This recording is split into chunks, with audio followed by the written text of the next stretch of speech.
Hi everyone. Thank you for watching. This is going to be minority cultures and what they can teach us when the world is destabilized. So, with such precautions, the courtiers might bid defiance to contagion. The external world could take care of itself. In the meantime, it was folly to grieve or to think. When the world is thrown into chaos, people react in various ways, with some hoarding toilet paper in an every man for himself attitude, while others form coalitions and use their skills to help the community around them. Moreover, in times of scarcity and vulnerability, like the almost year and a half of COVID pandemic that the world has been suffering from, I've drawn parallels from plague literature texts to what is currently happening in the world. Plague literature is important in showing that true power lies in the hands of minority cultures who disseminate their knowledge to provide invaluable social services. The specific minority cultures I'm concentrating on are essential workers. Um, and I'll touch on a few of them in this presentation. I posit that these specialty fields of employment contain knowledge and skills that will help keep people alive, even in the most arduous of societal upheaval and shutdown.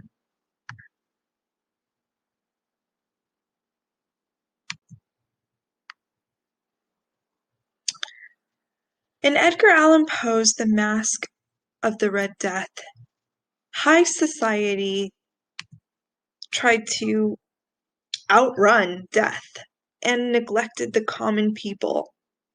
Yet, as the story proves, no one can beat death. Several plague literature texts reveal that it's not about when death comes. It's about what people do in that time before it does come, the way people treat each other, and what skills are most valuable during that time. When disorder and panic occur during mass plague and pandemic, society can act like either zombies who mindlessly carry on with their daily lives and hurt those around them, or people can keep calm and band together to maintain societal order.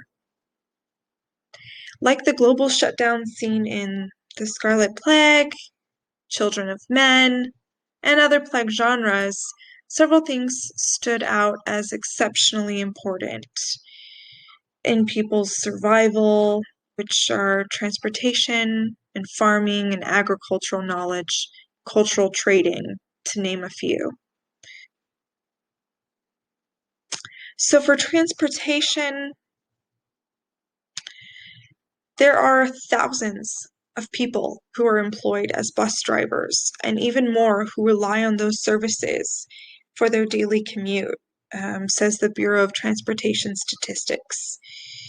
And those are some of the most vulnerable people because of the high communicability of their job, how close they are to people, and how they interact every day. But they're essential. They don't get days off. They're workers that need to go to work every day to help society maintain order and continue running. We see how important transportation is in, say, Defoe's The Journal of the Plague Year. I mean, he could not find a horse to buy to get out of the city. He had considered walking. He to just get out of the city since he couldn't get a horse.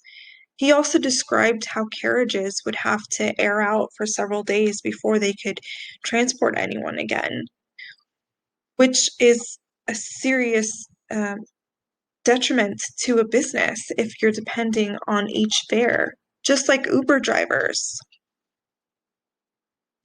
The Scarlet Plague was another text that I looked at. Professor Smith, grandson, the grandfather, had to leave the university to get the other professor's car, and that risked him and his compatriot's life. His friend was actually shot in the head in the process, but because of one of the rioters. And so he then later found, a lot later, he found a horse and a pony for transportation once he went out on his own. And he was even able to try and use it later as collateral when he was trying to get his wife, a new wife, which that didn't end up working out. But that's how important animals are as transportation and as trading resources. In the Children of Men, Theo had to help the five fishes get a car, not once, but actually twice. The first time, it was more for concealment purposes and getting away during a risky time. However, the second time was to make up for their car being wrecked after their encounter with the painted faces when they fell into their trap. So I say that also, in The Walking Dead, the TV show, if anybody's seen it, the first thing Rick does when he wakes up from his coma in the hospital and he gets out of the hospital is he finds a bike on the street, and he's able to bike to his house. He's able to bike home. And so I say how important bikes are in transportation. You know, if say Theo and the five fishes had mountain bikes, and I speak from experience, that if you have a mountain bike or a gravel bike, you can go all terrain and you can go through really rough terrain. And so you can also put a cargo trailer and carry a heavy load with you for miles and miles and miles. I mean, just depending how in shape you are, you can potentially go 70 to 90 to 100 miles in one day easily if you're in shape and you've kept up with yourself and you know how to bike, and if you have the proper bike to do it. This would have been able to help Theo and the five fishes because they could have stayed off the main road.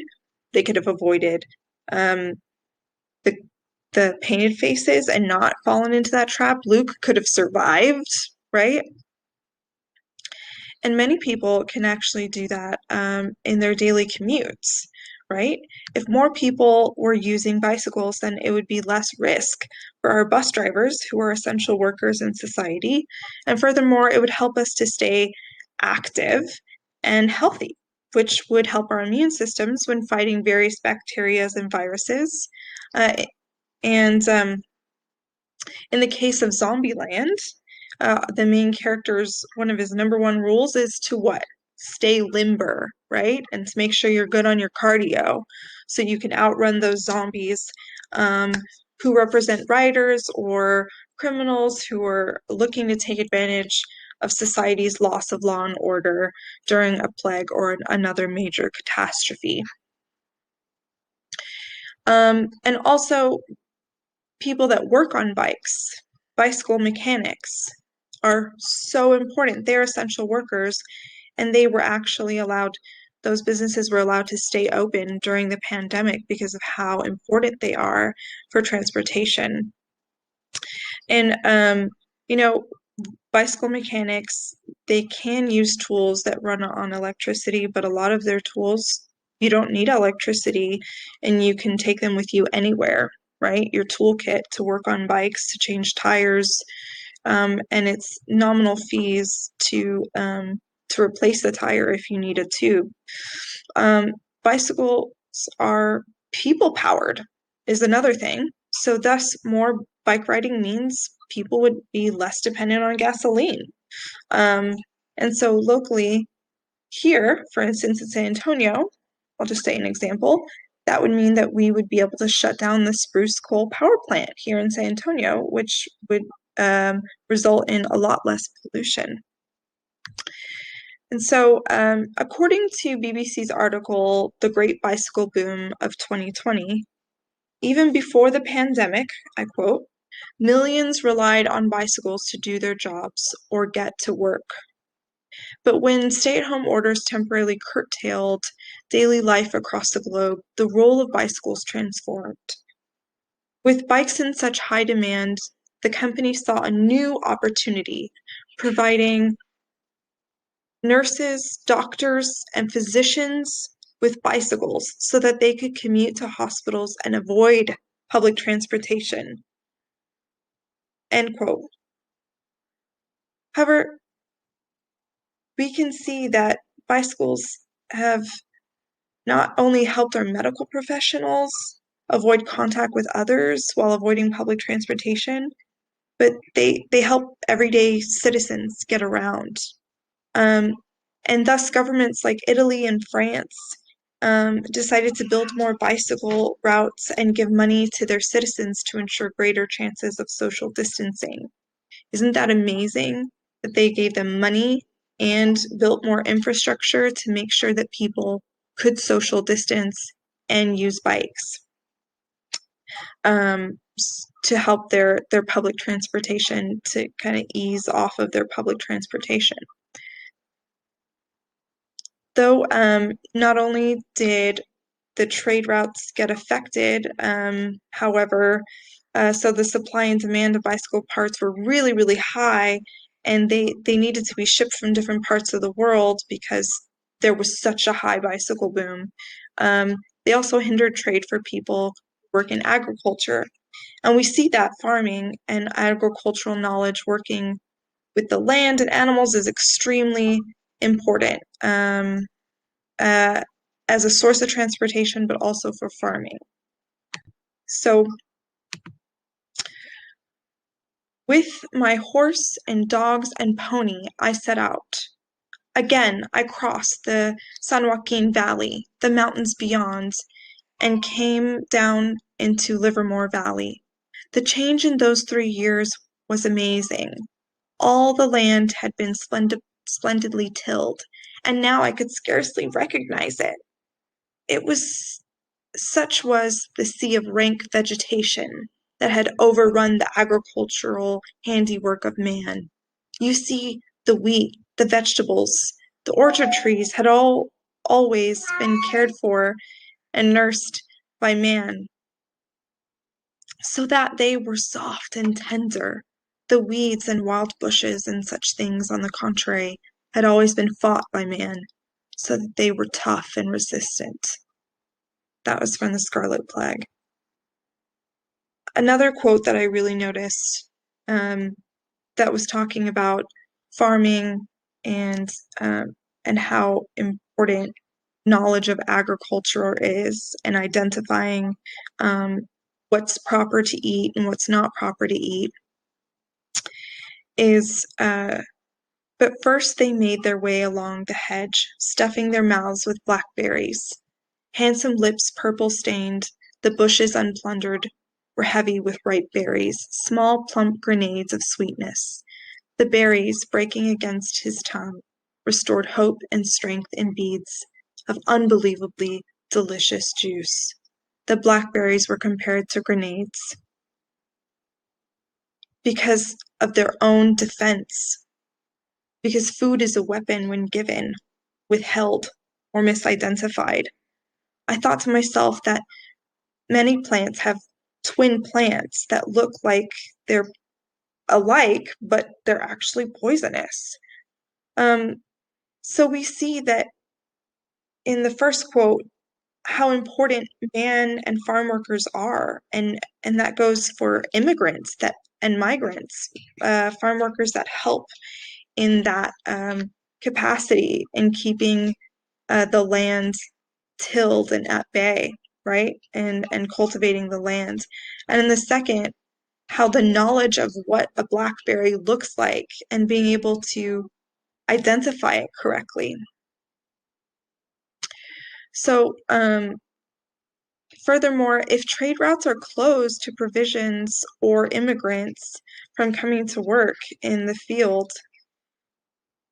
if there are not enough immigrants coming to help cultivate and harvest fields, food goes to waste. So, in how the COVID-19 pandemic hit the cut flower chain, it shows that growers in Africa in particular have really taken the hit. The loss of sales was so serious in some countries that the Fair Trade Foundation described the unfolding situation in Kenya, which supplies 1/3 of all roses sold in the EU, as a humanitarian crisis. Kenya's 100,000 flower farm workers generally paid low wages and therefore vulnerable to a sudden loss of income. So this is really, really terrible, because it's not just hitting one section of the economy, it's hitting all sections. Just like in Southeast Asia, there was a loss of farm workers that they really depended on. And so women had to form their own comadre economies and sell to their communities in order to survive, but also to provide food for the people in their community. So I would say that similarly, here in San Antonio, we have had different food box programs from grassroots organizations. We've gone to people that needed it, that depended on it. And without our essential workers who work in transportation, we're willing to go drive out and help communities and people, that our immigrants and our agricultural workers, our economy collapses. We see that our most vulnerable populations and our underpaid workers are the ones that we need the most and the most valuable to society's survival. Thank you.